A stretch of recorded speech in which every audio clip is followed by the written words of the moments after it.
All right, we're going to try to determine the volume of 9, the square root of 9x squared, square root of 9 minus x squared, about the two different situations, y equals 0 and then also y equals 1. So we're going to do those two problems separately, but we'll use the same understanding and some of the work will already be done for us. So for me, in doing these problems, the first thing I like to do is to get a rough sense of kind of what the geometry is. I find that these problems make a lot more sense and are a lot more accessible if we understand kind of roughly what the shape is. You may not recognize this as it currently in its current form, but if we call that y equals the square root of 9 minus x squared, and we kind of, if we square both sides and kind of rearrange things by adding x squared to both sides, you'd find that this is x squared plus y squared is equal to 9. And that should look familiar. That's the equation of a circle with centered at the origin with a radius of 3. This is the upper half of that circle, so it's a semicircle. And if I was being a little bit more careful with my picture here, okay, just trying to get a rough picture of what that looks like. So it's this region. This is positive 3 and negative 3 and 0 and 0, and then up here is 0 and 3. Okay, so we're going to rotate this region around two different axes. The first one that we're rotating about is y equals 0, which is known as the x-axis, and the second one we're going to rotate would be down here. So the second one is at y equals 1. Okay, so these are the two axes that we're going to rotate. We're going to focus on this one first, and then we'll talk about this one, okay? But the geometry is going to be very similar. So if you can imagine constructing a rectangle, like so, and imagine that that's infinitely thin, right? The height of the rectangle is up to this point here, and its base is at the bottom of the axis, of course, which we're rotating around, okay? So spinning this, then the shape that this is going to take out is going to be, there's my little disc, and so we're going to use the volume is equal to the integral from a to b of r squared minus r squared times pi, because you can see the cross-sectional area, it does form a circle, right? And our axes is our rectangle that we're spinning is perpendicular to our axis of rotation, which is the x-axis. Okay, so this is the area of a square. Now in this situation, you'll notice that this r term, the height of the lower radius, it happens to be 0 because our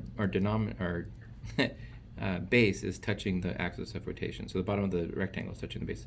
So it's spinning in it, and this radius here for this particular case actually equals 0. Okay, so we really have then that the integral is from a to b of pi capital R squared dx, where r is a function of x, capital R is a function of x, and that's the height of our upper rectangle here. Okay, and so we just need to determine what the limits of integration are. But you can see here that the volume that we're spinning or creating is occurring from -3, x equals -3 to x equals 3. So our actual volume is going to be this entire region, okay? Now you could exploit symmetry here and say it's from 0 to 3 and double it, but there's no danger in this particular situation of including the entire axis of rotation. So in this case, generating the limits of integration is pretty straightforward. Okay, so you're going to have the integral from -3 to 3 of pi. And what is creating this height? Well, that's the curve cut out by this semicircle. Okay, and so we're going to have in here then that this is the height of 9 minus x squared, quantity squared, the square root of that, that's the semicircle, dx. Okay, and then the square root and the square are going to cancel each other out, so we're left with pi, the integral from -3 to 3 of 9 minus x squared dx. And integrating each of these terms individually, we get pi. I factored out the constant in pi. It does not affect the integration. It's just a constant multiple. Since x, the constant is the constant function, then we have 9 times x evaluated from -3 to 3 minus, and then adding, using the power rule, adding 1 to the exponent and dividing by it, we get 1/3 x cubed evaluated from -3 to 3. Okay, so determine the volume created here. I'm just going to take pi. I'm going to keep the factor of 9 out, and I'm going to plug in the limits of integration. 3 minus -3. This is the fundamental theorem of calculus here. Minus 1/3, factoring out that common factor of positive 3, the upper limit, cubed, minus -3, the lower limit, cubed. Okay, so simplifying these, 3 minus a negative makes that a 3 plus 3, so this is 9 times 6 minus 1/3. This is 27 minus 27, so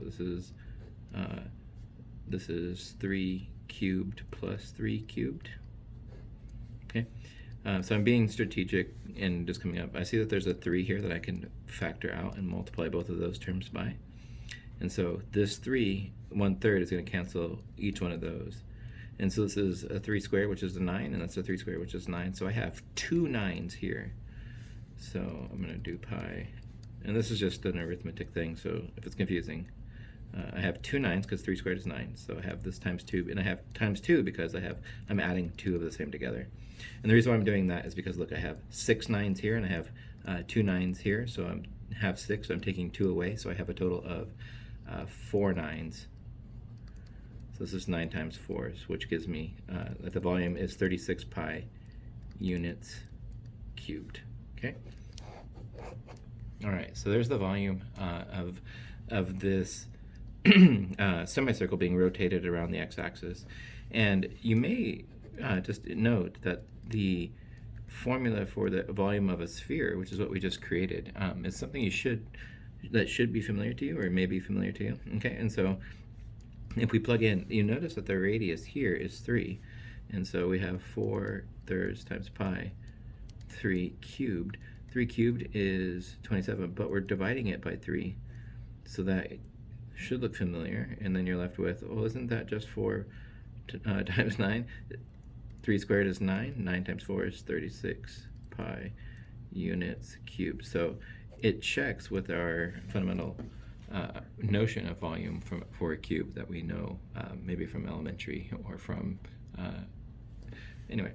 Okay, so we recovered then the volume of a sphere of radius 3 when rotated around the x-axis. So let's consider, geometrically speaking, what happens when we rotate, not about the x-axis, but what happens when our bottom term, right, our bottom radius, produces a washer, right? What happens when we have this issue here where we have a little bit of a gap? Let's see. I think I'll turn the page. All right, so I had to change the paper real quick, and so we're gonna look at generating the volume of rotating 9 minus x squared about the line y equals -1. I think I said +1 in the first part of this back here. I kind of ripped the paper. This should be a -1. Okay. All right. So what are we doing here? Well, we're gonna look at what does the shape of this rectangle look like that we're rotating about this point.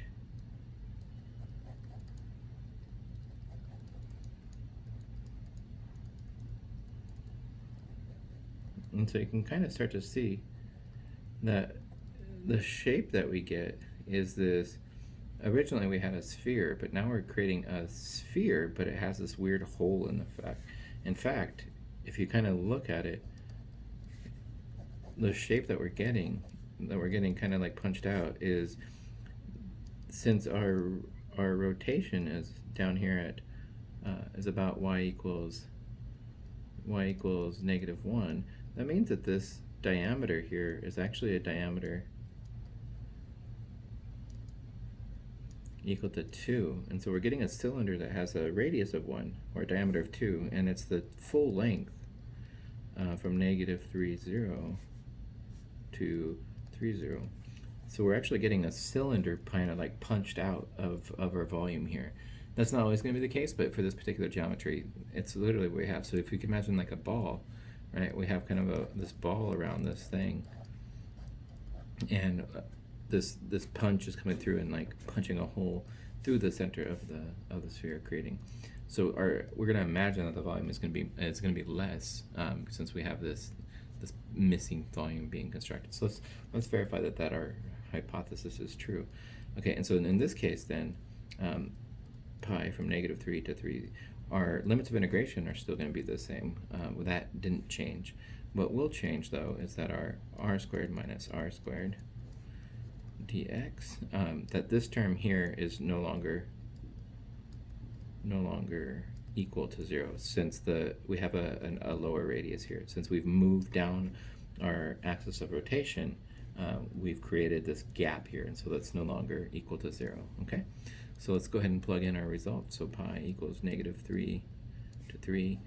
We have the square root of 9 minus x squared minus, okay, and then what is the radius of this little one? Well, it happens to be vertical distance, right, which is straight, and that's equal to, it happens to be exactly equal to 1 squared, okay, dx. Okay, all right, so going ahead and performing the integration, we get pi, and then these things cancel out, so I won't go too fast. We get 9 minus x squared minus 1 dx. Okay, now you can do this now or you can integrate and do it later, but this is a constant term and this is a constant term, so I can actually combine like terms and simplify now, or I can simplify later. If you do it later, you'll notice that the volume that you get here, this is the term that's going to give you the volume of the cylinder that's being punched out.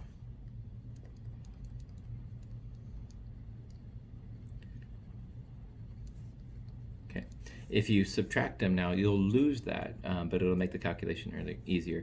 So I'll keep it just so I can highlight that element, but normally if I was doing this on my own, I would subtract 9 from 1 and make that an 8 minus x squared and integrate that way. It gives you less terms. Okay, all right, anyway, so let's go ahead and compute this. So we get the integral there is pi.